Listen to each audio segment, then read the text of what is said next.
la línea de honor el ministro Arturo Saldívar Lelo de la Rea, presidente de la Suprema Corte de Justicia de la Nación. Diputado Porfirio Muñoz Ledo, presidente de la Mesa Directiva de la Cámara de Diputados.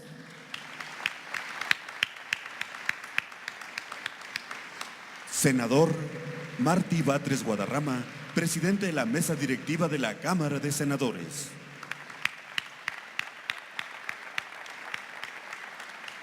Y ministra Olga Sánchez Cordero, secretaria de Gobernación.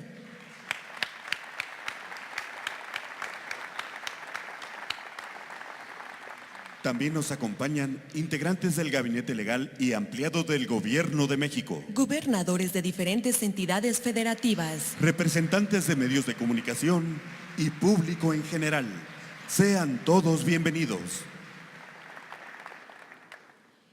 Escuchemos el mensaje que dirige el licenciado Andrés Manuel López Obrador, presidente constitucional de los Estados Unidos mexicanos.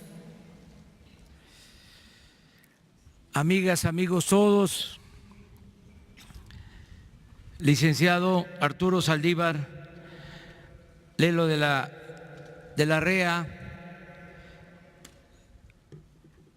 presidente de la Suprema Corte de Justicia de la Nación, licenciado Porfirio Muñoz Ledo, presidente de la Cámara de Diputados, licenciado Martí Batres Guadarrama, presidente del Senado de México, Claudia Sheinbaum Pardo, jefa de gobierno del Distrito Federal, Claudia Palovich Arellano, gobernadora del Estado de Sonora, ciudadanos gobernadores, amigos empresarios, dirigentes sociales, servidores públicos, representantes de los medios de comunicación, amigas y amigos todos. Informo a ustedes y a la población en general sobre lo conseguido hasta ahora por el gobierno democrático para hacer realidad la cuarta transformación de la vida pública de México. Apenas llevamos 100 días de labores y considero que es importante lo alcanzado. En este tiempo he visitado las 32 entidades federativas y he presidido reuniones informativas en 90 municipios.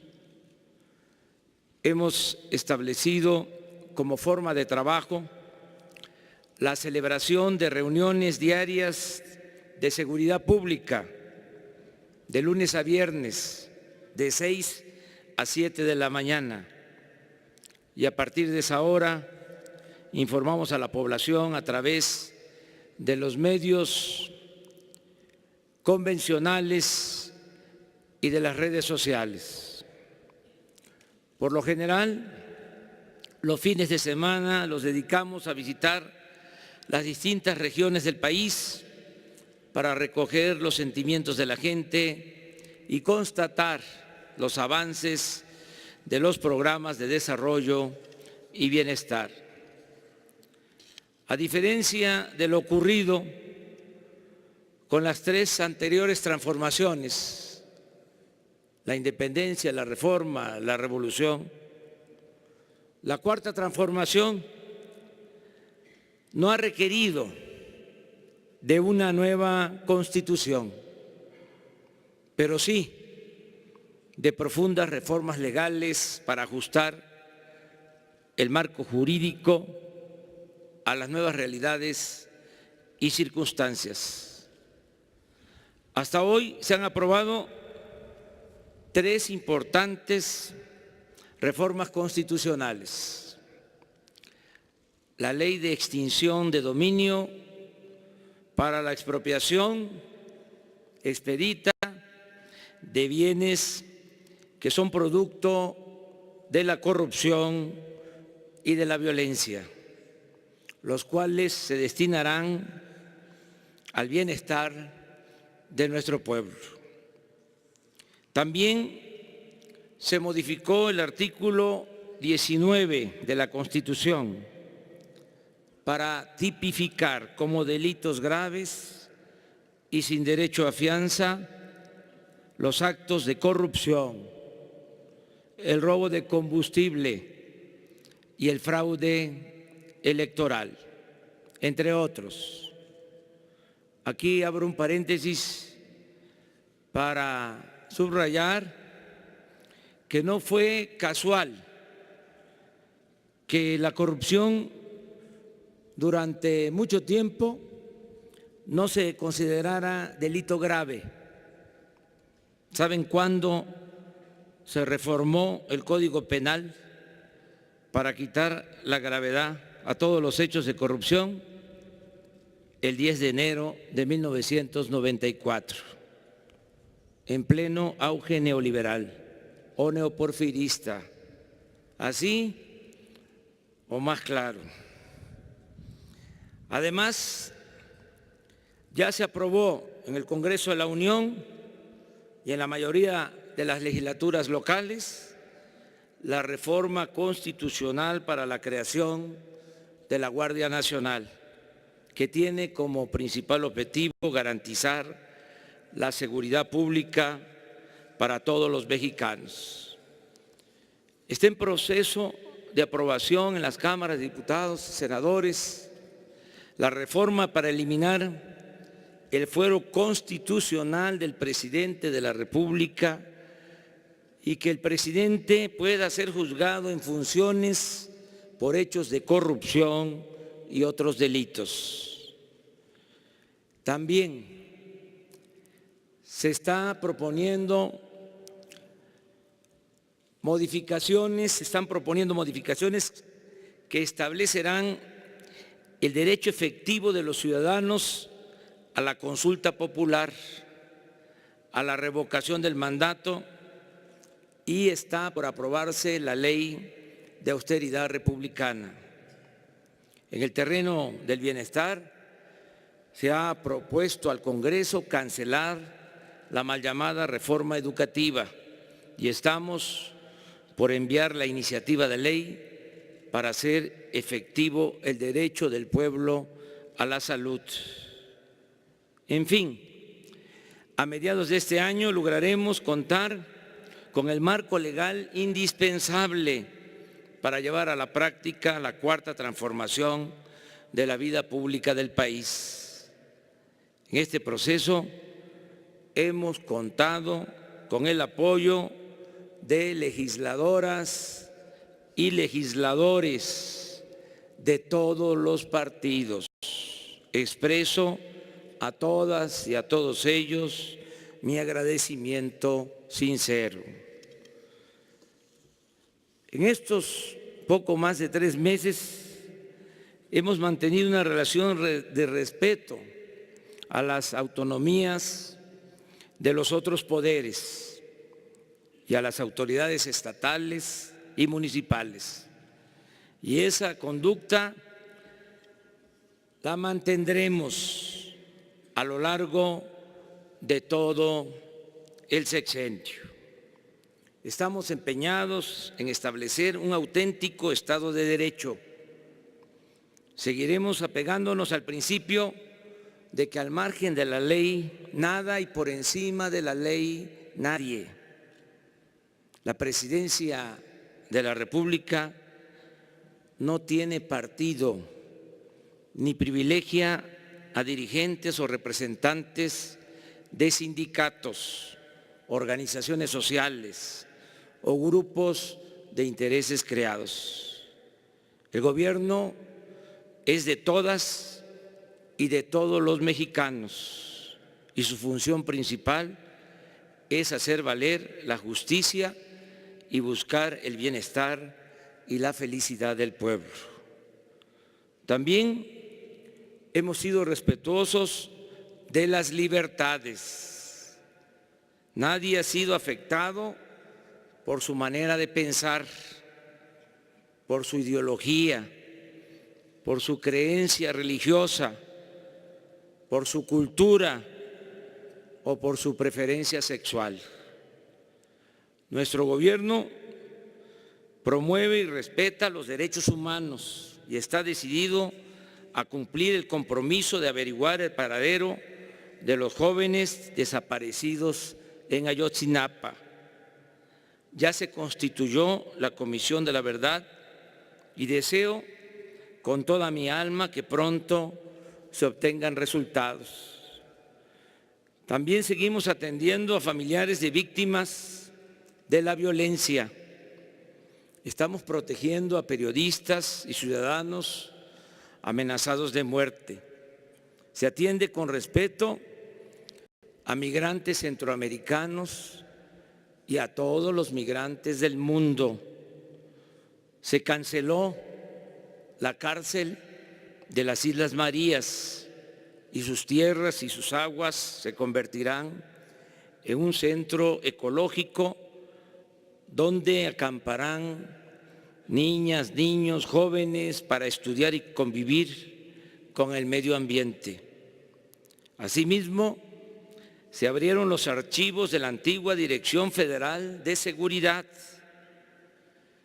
Desaparecieron el CISEN y el Estado Mayor Presidencial. Y lo que considero más importante, mantenemos la firme convicción de no permitir que el Estado sea utilizado para fabricar delitos a opositores y a nadie, o para espiar, perseguir, torturar o masacrar al pueblo. Asimismo, se ha promovido el derecho a la información y al diálogo abierto y circular, con mensajes de ida y vuelta. Baste ver la prensa de ayer y de hoy y advertir que los periodistas critican al gobierno y ejercen su derecho a disentir. Y nosotros, de la misma manera, replicamos y argumentamos cotidianamente sin odios o rencores. Con ello se impulsa el hábito del debate y se fortalece la pluralidad democrática. Es importante decir que en serio, sin retórica o demagogia, existe la determinación de mandar obedeciendo. Por eso se llevaron a cabo las consultas sobre el aeropuerto y más recientemente sobre el gasoducto y la termoeléctrica del estado de Morelos.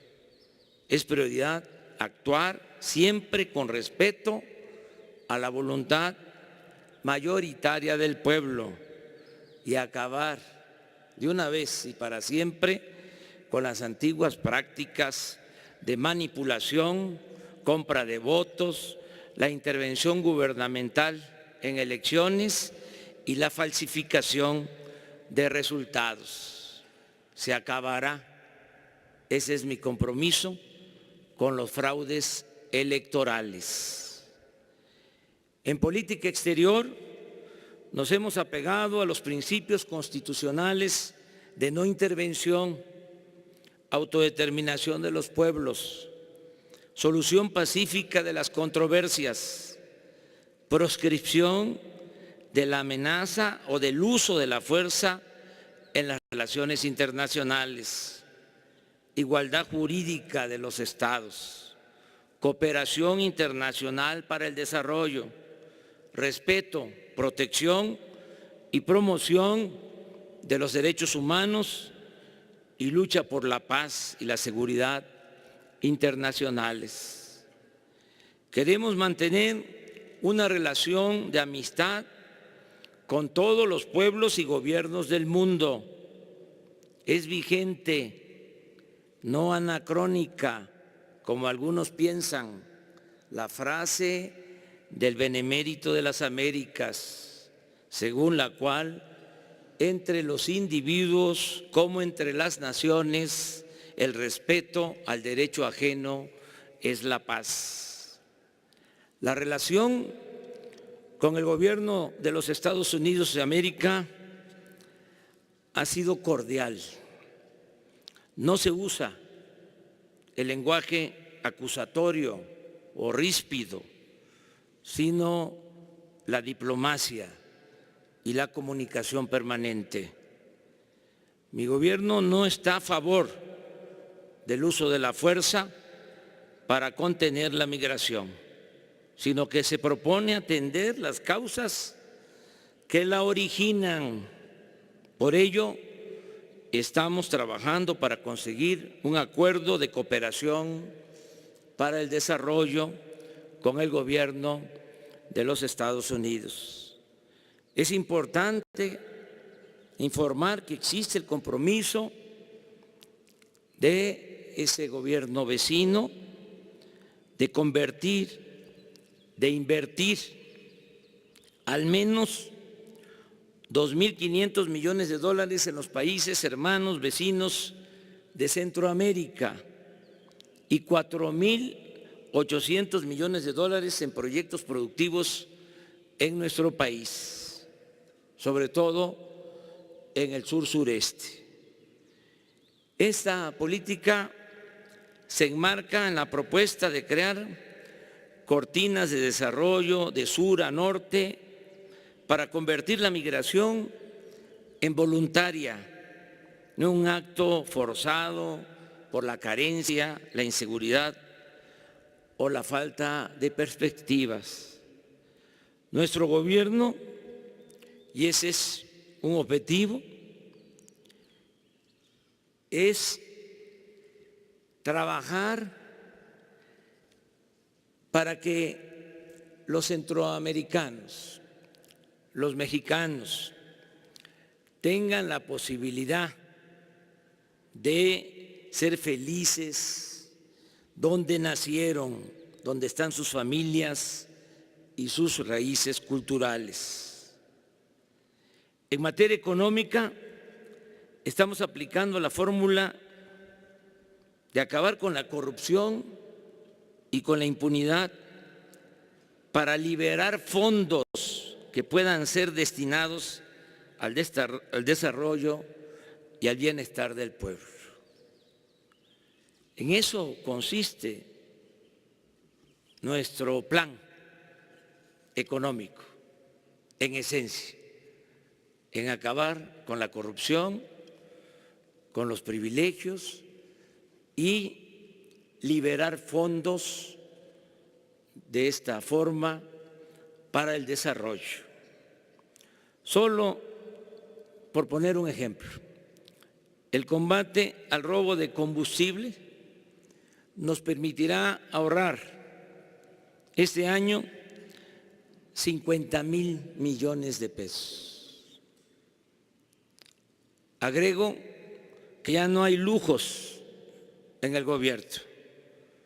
No existen sueldos como antes de hasta 700,000 pesos mensuales. Están en venta aviones, helicópteros y vehículos extravagantes usados por funcionarios públicos. No se rentan oficinas de lujo y nadie tiene servicio médico, cajas de ahorro y seguros privados con cargo al erario. Se acabaron los privilegios de la otrora burocracia dorada. De esta forma, el presupuesto nos va a rendir mucho más. Si antes se pagaba por una obra, una compra, un servicio, 100 millones de pesos, ahora nos cuesta como máximo la mitad. Solo en adquisiciones tenemos calculado ahorrar alrededor de 200,000 millones de pesos. Al desterrar la corrupción evitaremos fugas por alrededor de 300,000 millones de pesos. Y el plan de austeridad nos permitirá liberar fondos para el desarrollo por 200,000 millones de pesos. Así pues, dispondremos de una bolsa adicional para lo que se necesite de 700,000 millones de pesos durante el presente año. Por eso, no tendremos necesidad de alterar, ni lo haríamos bajo ninguna circunstancia, los equilibrios macroeconómicos. Nunca gastaríamos más de lo que ingresa a la hacienda pública y tampoco nos endeudaríamos para financiar el presupuesto. Mantendremos un manejo responsable de las finanzas públicas. No habrá aumentos de impuestos ni nuevos impuestos. Refrendamos el compromiso de no imponer gasolinazos. El precio de los combustibles, de las gasolinas, el diésel, el gas y la luz, será el mismo en términos reales en todo el año. La gasolina magna, el diésel y la luz han subido por la tardanza en la aplicación del mecanismo de regulación que utilizaremos, pero pronto se resolverá este asunto. Habrán ajustes para cumplir con nuestra palabra de no aumentar en términos reales los precios de los energéticos. En este periodo de 100 días, el peso ha ganado valor con relación al dólar, 4%. La inflación ha bajado de 5.9 a 4.4% en promedio. La confianza del consumidor ha alcanzado máximos históricos de 120 puntos.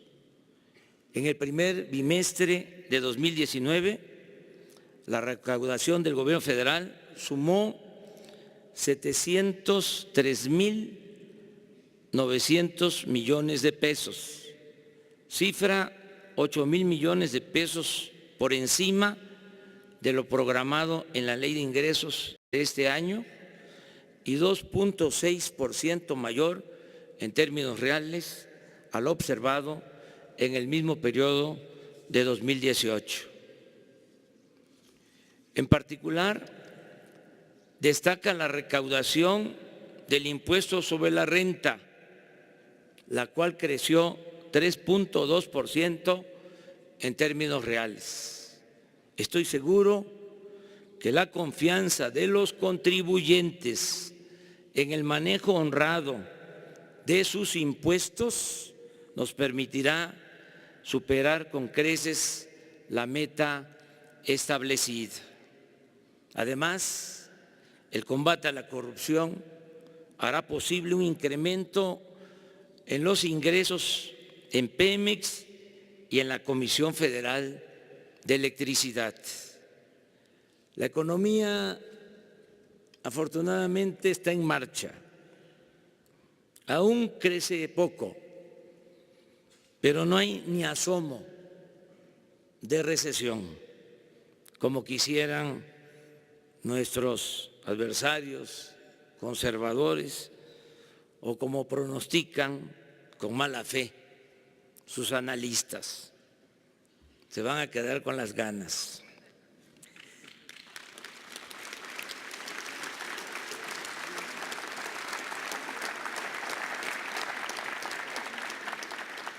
En este año, según datos del Seguro Social, se han creado 220,628 nuevos empleos y la recuperación del poder adquisitivo del salario está mejorando el consumo interno. Las tiendas de autoservicio y departamentales reportan un incremento de 2.5% en las ventas de enero con respecto al mismo mes del año anterior. No puedo dejar de informar con orgullo que logramos un importante acuerdo con el sector empresarial y con los representantes de los trabajadores para aumentar el salario mínimo en 16%, incremento real nunca visto en los 36 años del periodo neoliberal.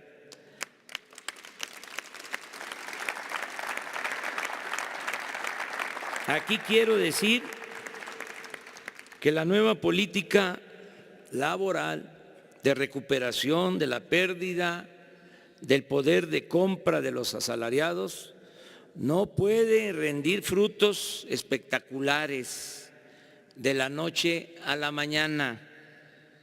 Tiene que aplicarse en forma lenta, pero sostenida. Debe ser un proceso ascendente, pero gradual, que no dañe a las empresas, que no provoque inflación y que no afecte la economía nacional. Ya se conformó el Consejo para el Fomento a la Inversión, el Empleo y el Crecimiento Económico. Este instrumento de promoción para el desarrollo lo coordina Alfonso Romo, jefe de la oficina de la Presidencia. Estamos conscientes del escepticismo natural sobre nuestro objetivo de lograr un crecimiento anual promedio del 4% durante el sexenio, el doble de lo que se alcanzó en los 36 años del periodo neoliberal. Acepto el reto porque hay confianza entre inversionistas nacionales y extranjeros. Hace unos días, Carlos Salazar Lomelín, presidente del Consejo Coordinador Empresarial, expresó que el sector privado nos apoyará para lograr este propósito en beneficio de México. Asimismo, tengo la convicción, estoy absolutamente seguro que el combate a la corrupción, que implica, entre otras cosas, acabar con el influyentismo, los sobornos y el burocratismo, permitirá que la inversión productiva se aplique pronto y con eficiencia. Y vamos a crecer porque habrá promoción para el desarrollo y la inversión pública se convertirá en capital semilla para atraer inversión privada, nacional y extranjera. Inclusive vamos a promover la creación de sociedades de inversión y empresas con la participación del sector público, privado y social. Informo que estamos por licitar proyectos estratégicos. Expongo algunos ejemplos. En abril se publicará la convocatoria para la construcción del Tren Maya. Esta importante obra que beneficiará a los estados de Quintana Roo, Yucatán, Campeche, Tabasco y Chiapas implica construir 1.500 kilómetros de nuevas vías férreas, de trenes para turistas, pasajeros nacionales y transporte de carga. La inversión estimada se calcula entre 120 y 150 mil millones de pesos. Y solo en la construcción se crearían alrededor de 300,000 empleos directos. En 4 años, una vez terminada esa importante red de comunicación, se tendrá una capacidad para trasladar a 3 millones de visitantes al año y aumentaremos la afluencia de turistas a las zonas arqueológicas del mundo maya y a las ciudades de Chetumal, Mérida y Campeche. Lo mismo puedo decir del desarrollo integral del Istmo de Tehuantepec. Ya tenemos el presupuesto para la ampliación de los puertos de Salina Cruz y Coatzacoalcos y para la modernización de las vías del tren de carga de contenedores que conectarán las costas del Océano Pacífico con las del Golfo de México. Estamos en la fase de consulta a las comunidades y en la elaboración de proyectos para lanzar las licitaciones.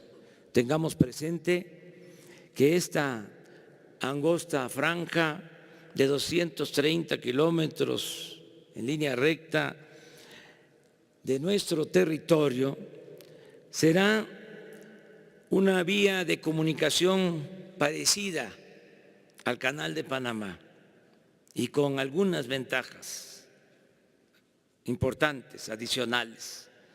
Tendremos disponibilidad de gasolinas y diésel de las refinerías de Salina Cruz y Minatitlán. Se utilizará el ducto ya existente de Pemex para transportar gas. Se cuenta con energía eléctrica y a ello debe agregarse que todo el istmo se convertirá en zona libre o franca. Es decir, se reducirán los impuestos y el precio de los energéticos para propiciar la instalación de parques industriales que generen suficientes empleos y buenos salarios. Todo ello con la participación y beneficio para los pueblos y con absoluto respeto al medio ambiente. Hemos avanzado en el proyecto de construir 2 pistas en el aeropuerto de Santa Lucía. Nos ha llevado algún tiempo cancelar los compromisos que se habían hecho en la construcción del aeropuerto del Lago de Texcoco, pero hemos avanzado. Mediante la operación de recompra se liquidaron casi 1/3 de los bonos y regresamos el dinero a inversionistas. El monto restante seguirá operando en sus condiciones originales. Solo nos falta la liquidación que haremos puntualmente a las empresas constructoras y en eso estamos. Aún con el costo que implica cancelar esta obra, estoy convencido, lo puedo probar, de que fue la mejor decisión y menciono algunas razones. En ese sitio, en el lago de Texcoco, siempre íbamos a padecer de hundimientos. Nos iba a costar mucho el mantenimiento de ese aeropuerto. Vamos a resolver la saturación del actual aeropuerto de la Ciudad de México en menos tiempo, en 3 años, con una solución de largo plazo, de mejor calidad, sin corrupción y con un ahorro de más de 100,000 millones de pesos para el pueblo de México. Informo también que ya inició el programa de la zona libre o franca a lo largo de los 3,180 kilómetros de frontera con los Estados Unidos de Norteamérica. En esa franja se redujo el impuesto sobre la renta al 20%. El IVA pasó del 16% al 8%. Los combustibles se abarataron y aumentó al doble el salario mínimo.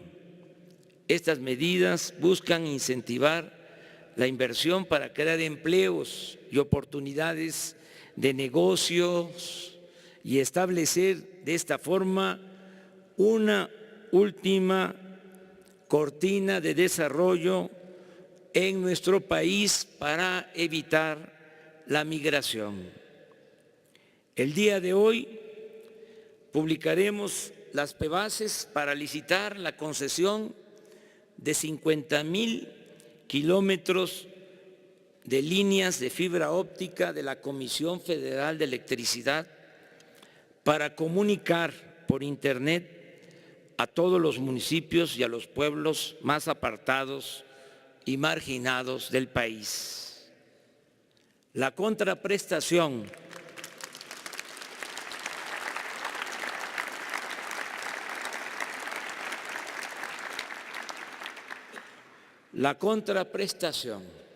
que pediremos a la empresa nacional o internacional que gane este concurso es la de proporcionar Internet gratuito en plazas, escuelas, centros de salud y otros sitios públicos. Esta obra, que implicará una inversión de alrededor de 30,000 millones de pesos, será de la mayor importancia para la comunicación y el desarrollo equitativo del México del futuro. Aquí repito, porque se habla mucho de la innovación tecnológica. Nosotros queremos la modernidad, pero forjada desde abajo y para todos. Nos hemos propuesto rescatar la industria petrolera y eléctrica de la nación. Ese sector fue, durante el periodo neoliberal, saqueado impunemente. Padeció de abandono, corrupción, de ineficiencias. El proceso de desmantelamiento y pillaje en este sector se profundizó y buscó legalizarse con la llamada reforma energética, que ha resultado un rotundo fracaso. Baste decir que a 4 años de su aprobación, y ahí están los datos, esto no es un asunto ideológico o político, es de juicio práctico. A 4 años de la aprobación de la reforma energética, se redujo la inversión pública y privada en el sector. Se produce menos petróleo crudo, se producen menos gasolinas, menos productos petroquímicos, se genera menos electricidad. Aumentaron los precios de los combustibles. Los ingresos de la hacienda pública por petróleo y electricidad disminuyeron.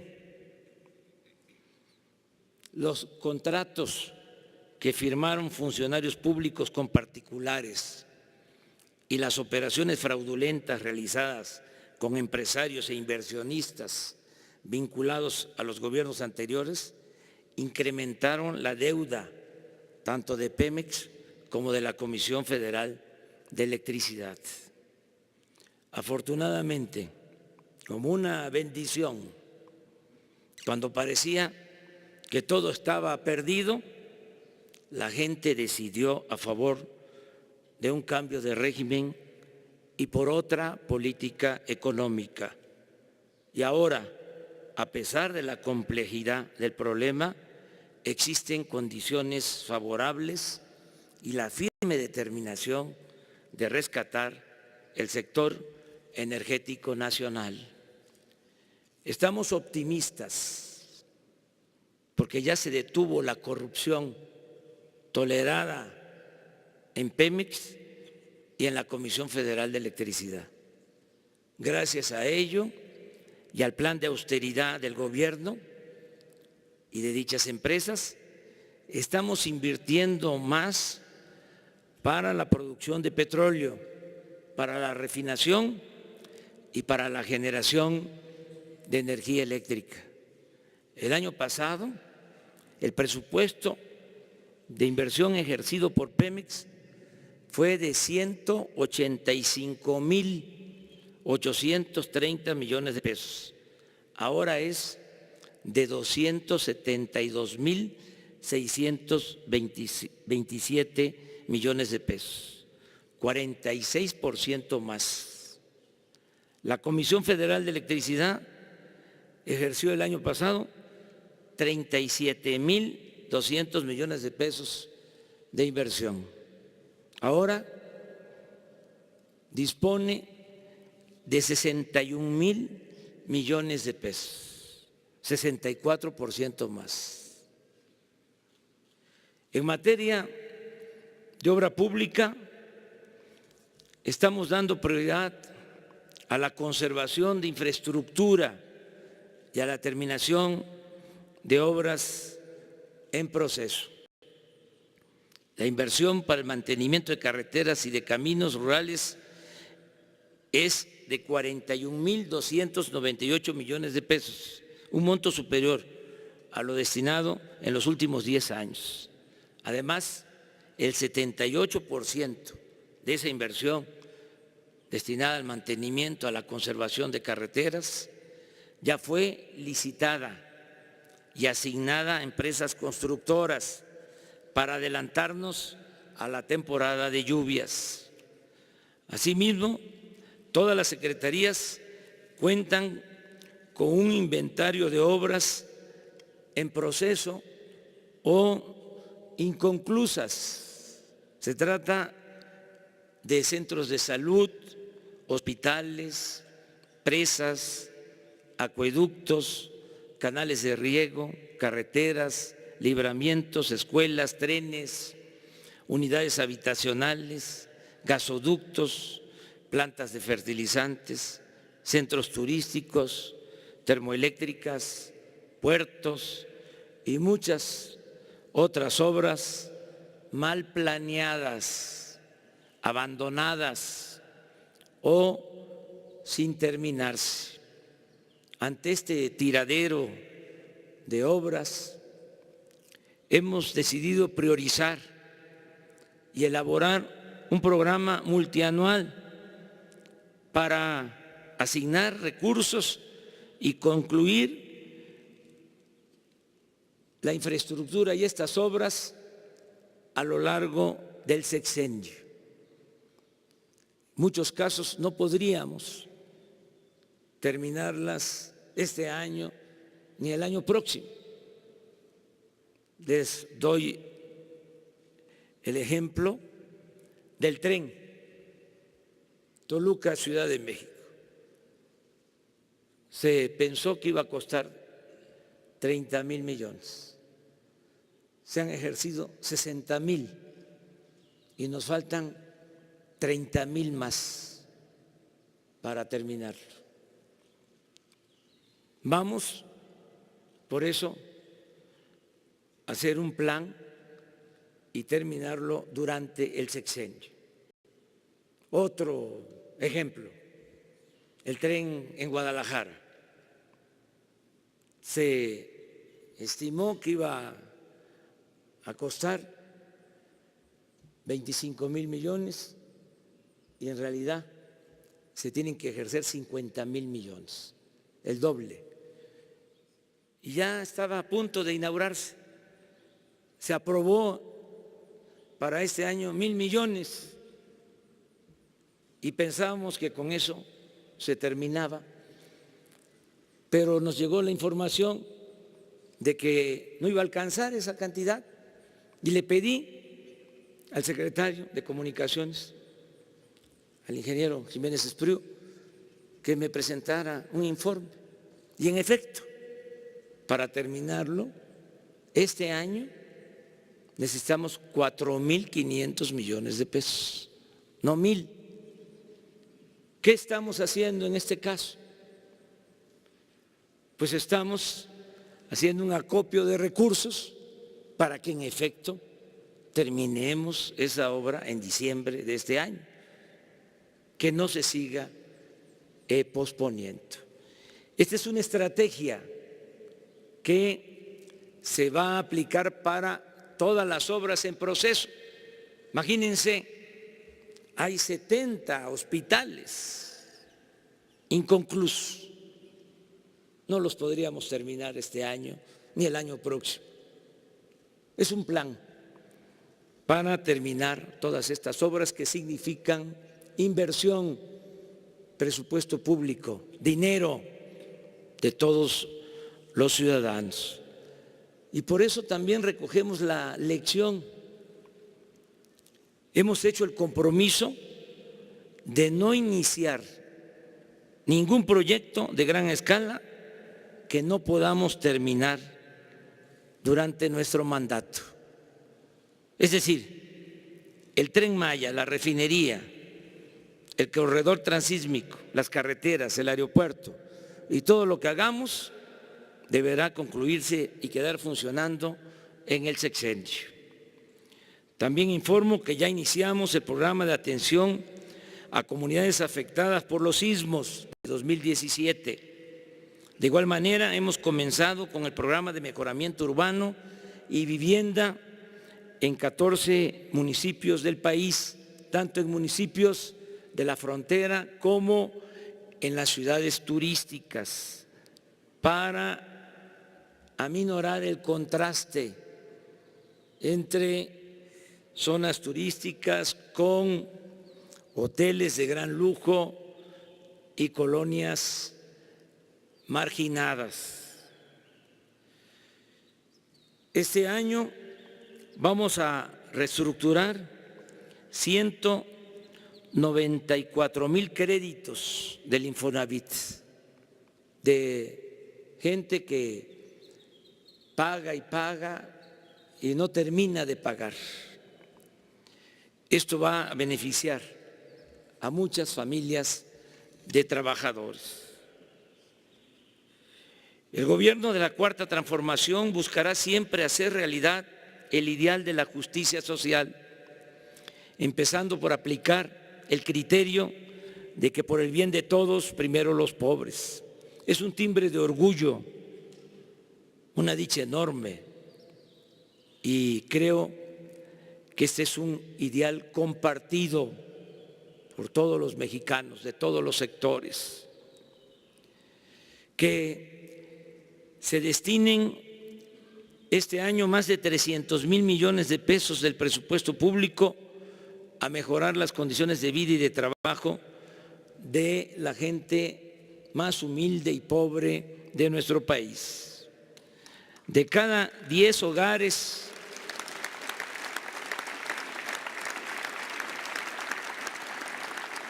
pobres de México, en 7 llegará este año, cuando menos, un apoyo para el bienestar. Y en las comunidades indígenas la ayuda llegará a todas las familias.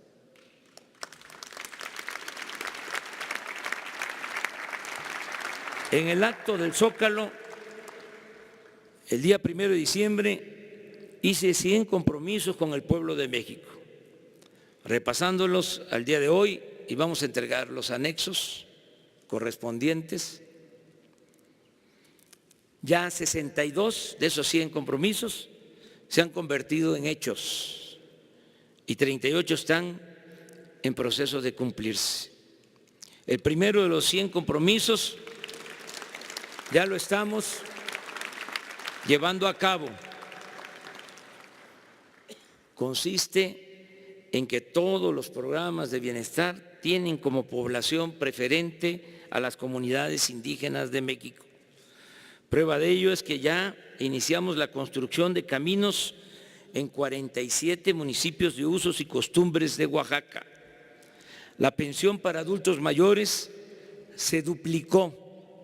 Ahora se entregan 2,550 pesos bimestrales, no 1,160 como antes, hasta diciembre. Asimismo, este derecho se aplica de manera universal y beneficia a jubilados y pensionados del ISSSTE, del Seguro y de otras instituciones que eran excluidos.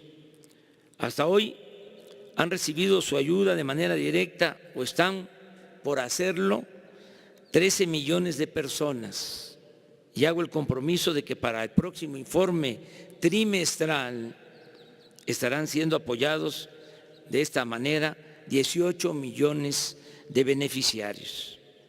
Ya están trabajando como aprendices 82.142 jóvenes que reciben capacitación en empresas, comercios y talleres y se les pagan 3.600 pesos mensuales. Y cada mes se incorporarán 100.000 jóvenes más con sus respectivos tutores, quienes no solo los capacitan en oficios o profesiones, sino que les inculcan conductas correctas y solidarias. Es satisfactorio poder decir que 817.583 personas con discapacidad y en especial niñas y niños pobres han sido censados en comunidades y colonias y ya están empezando a recibir 2.550 pesos bimestrales de pensión. Se entregarán 9 millones de becas mensuales a estudiantes pobres de todos los niveles escolares, con una inversión de 60.000 millones de pesos, como nunca se había hecho en la historia de México. Se están regularizando los programas de estancias infantiles y CENDIS en beneficio de niñas y niños de madres trabajadoras y de niños de preescolar. Todos los apoyos se entregarán de manera directa. Por eso se está levantando casa por casa un censo para el bienestar. Primero se identifica a las personas que recibirán la ayuda. Posteriormente se le entrega a cada persona beneficiada una tarjeta bancaria y así obtiene lo que por derecho y justicia le corresponde. Por la corrupción que prevalecía en el manejo de los programas sociales, decidimos que el dinero del presupuesto, que es dinero del pueblo, no se entregara a intermediarios, sean organizaciones sociales, civiles o fundaciones de ninguna índole. Todo ello para evitar simulaciones, los llamados moches, el piquete de ojo o cualquier otra forma de tranzas o desvíos de recursos destinados a la gente.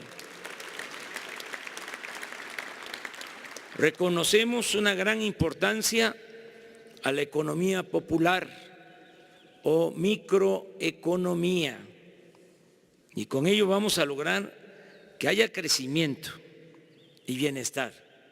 También de esa manera se logra el crecimiento económico desde abajo, en pequeñas comunidades y barrios, con la participación y la creatividad de la gente. 1 millón de ejidatarios, comuneros y pequeños propietarios han recibido apoyos económicos para sembrar y pronto se sumarán 1.500.000 más, incluyendo cañeros y productores de café. Asimismo, ya se establecieron precios de garantía para alimentos básicos en beneficio de 2 millones de pequeños productores, a quienes se les pagará durante la cosecha 5.610 pesos la tonelada de maíz, 6.120 pesos el arroz, 14.500 el frijol, 5.790 el trigo y a 8 pesos con 20 centavos el litro de leche, lo cual significa, con relación al año pasado, un aumento promedio de más del 30%. El programa Sembrando Vida ya está en marcha. Este año se plantarán 575.000 hectáreas de árboles frutales y maderables, y el año próximo se llegará a 1 millón de hectáreas. Este programa, además de su importancia productiva y ecológica, nos permitirá crear 230,000 empleos permanentes este año y otro número similar el año próximo. Solo en Chiapas, donde ya se están sembrando 200,000 hectáreas, van a trabajar 80,000 campesinos de 1,759 ejidos y comunidades. De igual manera, ya comenzó el programa de crédito ganadero a la palabra, que consiste en entregar de 1 a 10 novillonas y hasta un toro por productor, lo cual representa adquirir 200,000 reses con un presupuesto autorizado de 4,000 millones de pesos en beneficio de 19,200 ejidatarios y pequeños propietarios. Parecido a este crédito, pero dirigido a artesanos, comerciantes y muy pequeños empresarios, es el programa de tandas para el bienestar. Se trata de otorgar pequeños créditos a quienes se ganan la vida produciendo y vendiendo sus productos o prestando servicio. Se empezará otorgando 6,000 pesos sin intereses, abonando ese crédito con pagos mensuales de 500 pesos.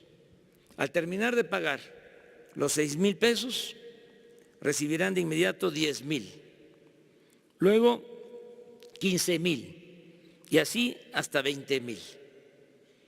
A la palabra, sin burocratismo, sin trámites excesivos, sin dejar nada en garantía.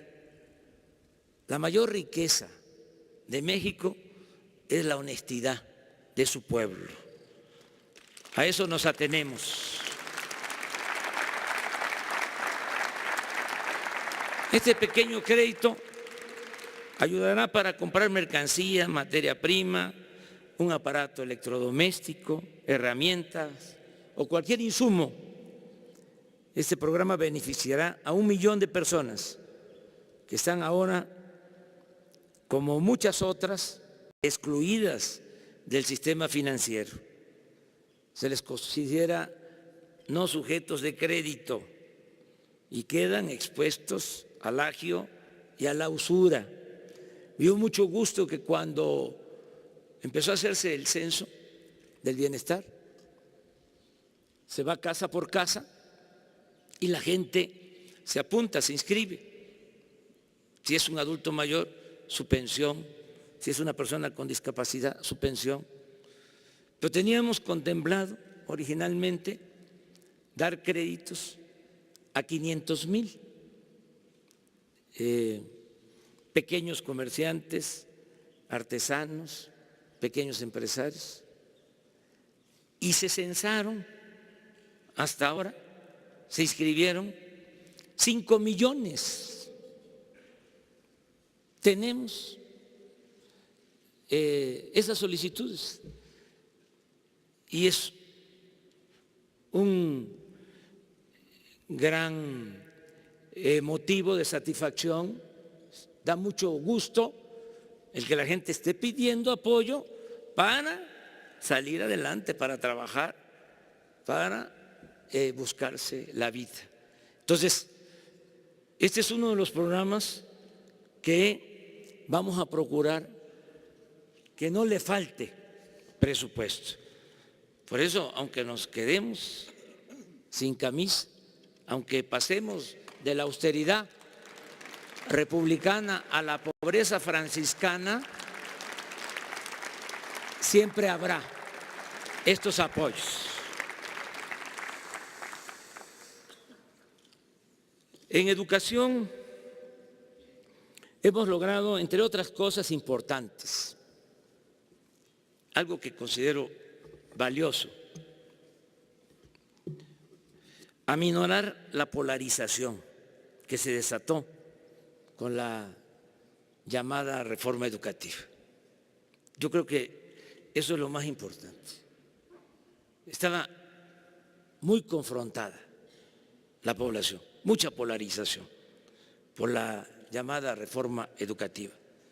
Actualmente hay respeto a los trabajadores de la educación y a partir de este nuevo proceder vamos a garantizar en la práctica y con la participación de los maestros, no se podría hacer de otra manera, de los padres de familia y de los especialistas o pedagogos, que mejore la educación en cobertura y en calidad. Están en proceso de creación 100 universidades públicas. Inició el programa de rescate del patrimonio cultural y de la memoria histórica. Este año está dedicado a conmemorar el centenario del asesinato de Emiliano Zapata Salazar, así como a los 500 años de la primera gran resistencia indígena frente al invasor español. Ya comenzó el programa de fomento a la lectura. Como es sabido, se abrió la residencia oficial de Los Pinos, que ha sido visitada por más de 900,000 personas, y se elabora el proyecto integral de arte y cultura para unir ese espacio con los sitios y museos del bosque de Chapultepec. Es decir, se creará uno de los complejos artísticos y culturales de mayor importancia y esplendor en el mundo.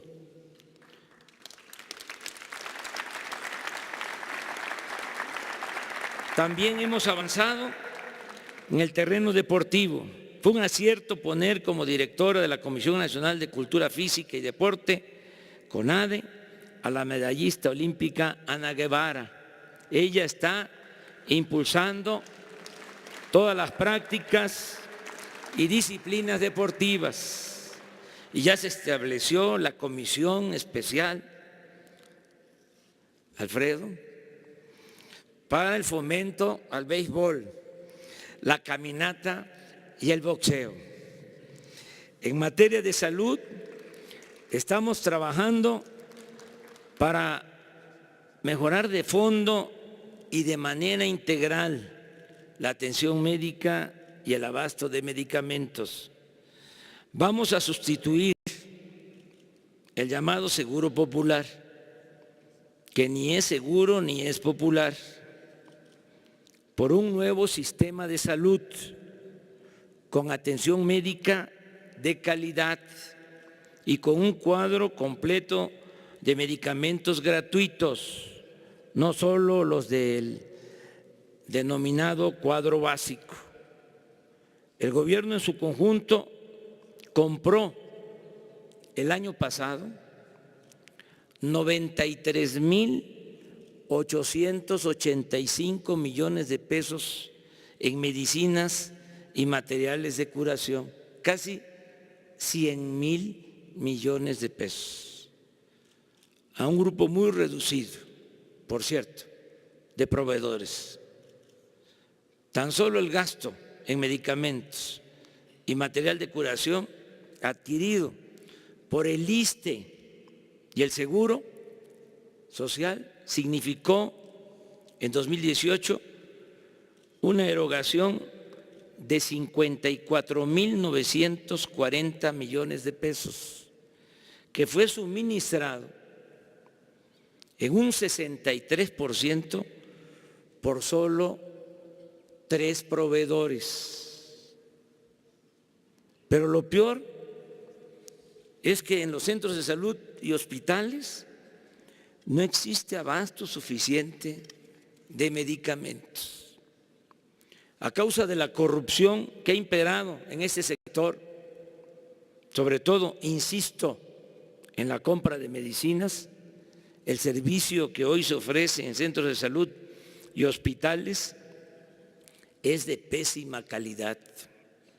Estoy consciente que es uno de los problemas más importantes que tenemos y que vamos a resolver más temprano que tarde. En este poco tiempo hemos definido con hechos la política de protección al medio ambiente. Decidimos no aprobar la siembra de maíz transgénico, no extraer petróleo o gas con el método del fracking. Se canceló la autorización para la explotación de la mina a cielo abierto Los Cardones en La Paz, Baja California Sur. Y se han establecido garantías de que no se privatizará el agua. Además, se cuidarán y crearán nuevas reservas naturales y se protegerá la flora y la fauna de nuestro territorio. Tenemos que evitar que se destruya el territorio y entregar buenas cuentas a las nuevas generaciones, a nuestros hijos, a nuestros nietos. Estoy convencido de que todo lo que hagamos para reactivar la economía, para producir, para crear empleos y lograr el bienestar material y cultural del pueblo, se traducirá en paz y tranquilidad social. Si hay justicia, habrá seguridad. La violencia, como lo hemos dicho tantas veces, no se debe enfrentar con violencia, sino haciendo el bien. El mal no se puede enfrentar con el mal. El mal se enfrenta con el bien. Los seres humanos no somos malos por naturaleza. Son las circunstancias las que nos empujan a tomar el camino de las conductas antisociales. La construcción de una sociedad mejor, más justa y más humana es la base y el punto de partida de nuestra política de seguridad pública. Así, en el caso del robo de combustible, enfrentamos el fenómeno delictivo atendiendo las causas y garantizando los derechos sociales de la gente que por necesidad se dedicaba a esas actividades y se dejaba arrastrar por bandas de delincuentes comunes y de cuello blanco. Por eso resultó muy triste la tragedia que originó la pérdida de 135 vidas humanas en Tlahualilpan, Hidalgo. Nuestro pésame permanente a sus familiares y el compromiso de que lucharemos siempre para evitar que nadie, ni en este caso, ni por migración, por pobreza, por marginación, se vea obligado a poner en riesgo su vida. El problema de la inseguridad y de la violencia lo vamos a ir enfrentando, como ya dijimos, con justicia, pero también con responsabilidad, organización, perseverancia, inteligencia y coordinación. Fue un importante avance el que se haya aprobado la reforma constitucional para crear la Guardia Nacional. Antes de esa reforma, el presidente solo podía, en el marco de la ley, disponer de 10,000 efectivos de la Policía Federal para hacer frente al grave problema de inseguridad que se padece en el país. No olvidemos que el Ejército y la Marina no podían hacer labores de seguridad pública y que estaban dedicados básicamente a la realización de operativos contra el narcotráfico. En los hechos, la población del país se encuentra en estado de indefensión. Esto explica en parte, no es justificación, ¿El por qué? Solo se ha logrado contener la incidencia delictiva, pero no reducirla significativamente como lo deseamos.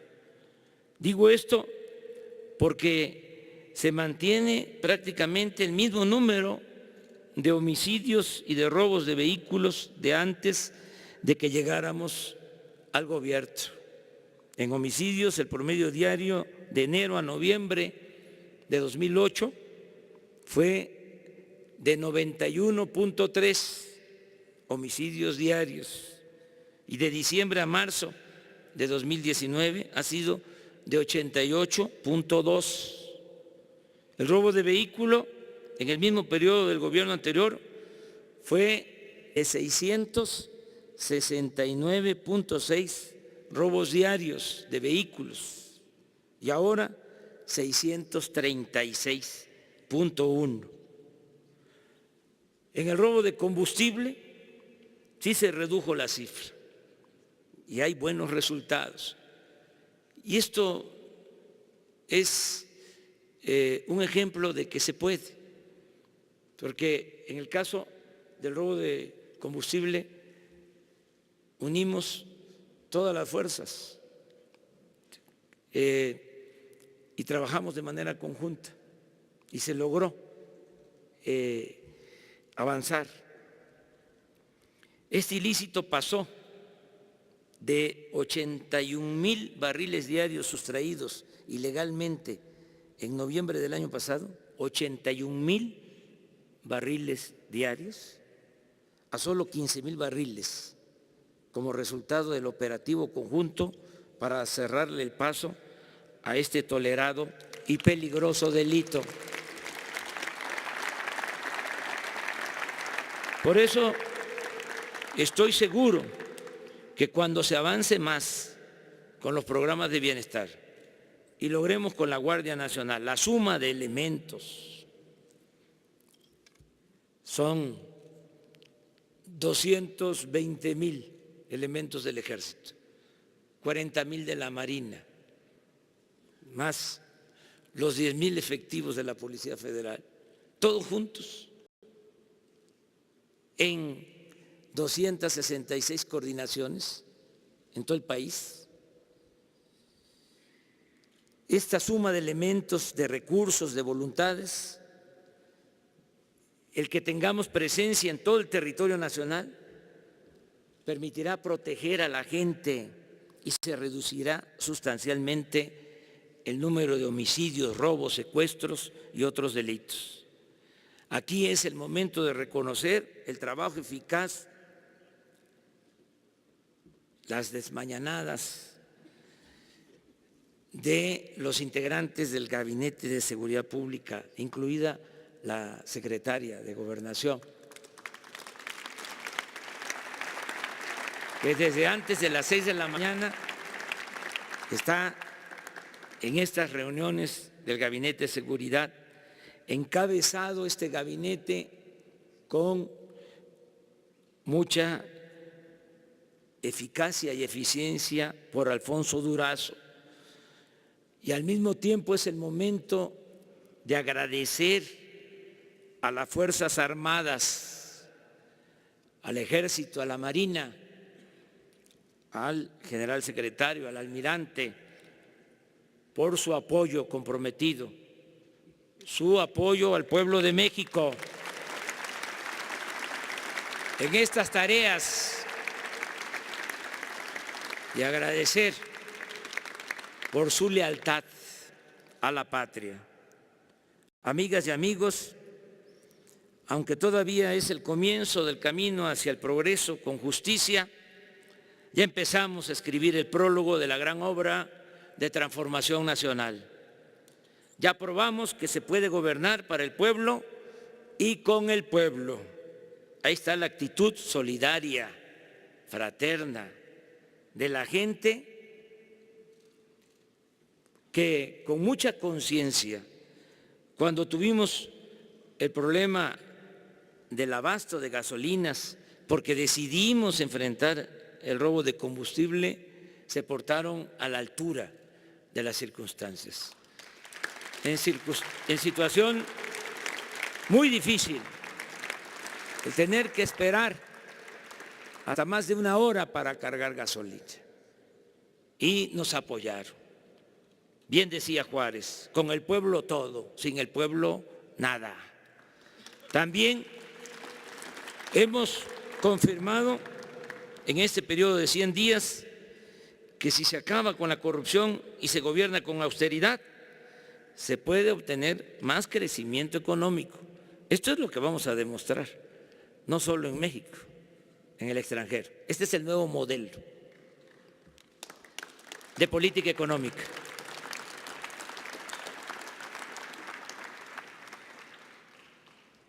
Si se acaba con la corrupción y se gobierna con austeridad, se puede obtener más crecimiento económico. Pero también, ¿qué es lo más importante? Más desarrollo, bienestar, y se adquiere mayor autoridad política y moral. Estamos en lo dicho, vamos a convertir a México en una potencia económica con dimensión social, porque tenemos muchos recursos naturales, contamos con un pueblo bueno, honesto y trabajador, y el gobierno sabrá estar a la altura de las circunstancias.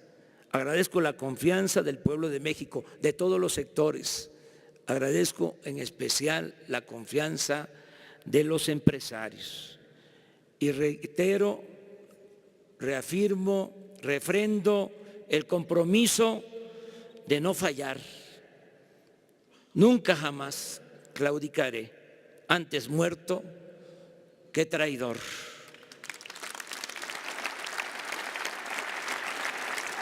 Vamos a seguir construyendo en armonía. La cuarta transformación también es reconciliación. Vamos a seguir construyendo entre todas y todos la bella utopía. Vamos a seguir caminando hacia ese gran ideal de vivir en una patria nueva, libre, justa, democrática y fraterna. Gracias de todo corazón. ¡Que viva México! ¡Viva México! ¡Viva México!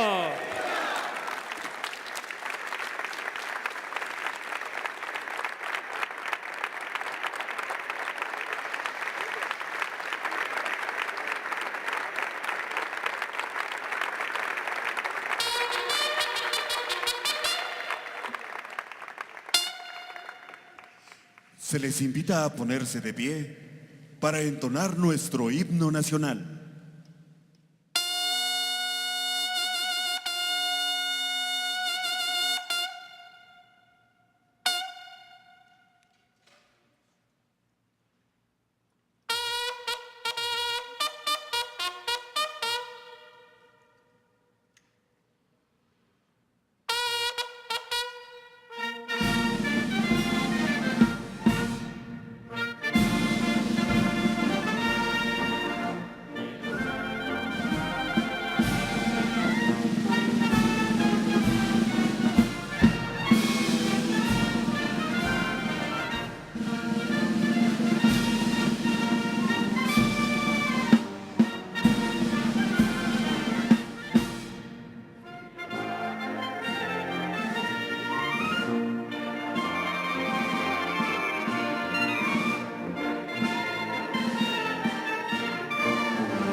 presidente de la República se dirige a la escolta de bandera para despedirse de nuestro lábaro patrio.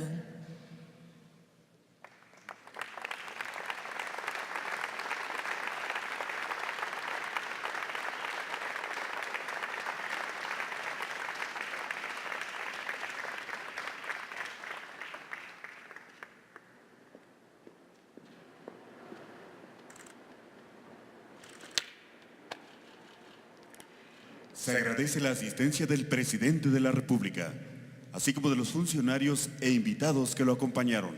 Que tengan todos un excelente día.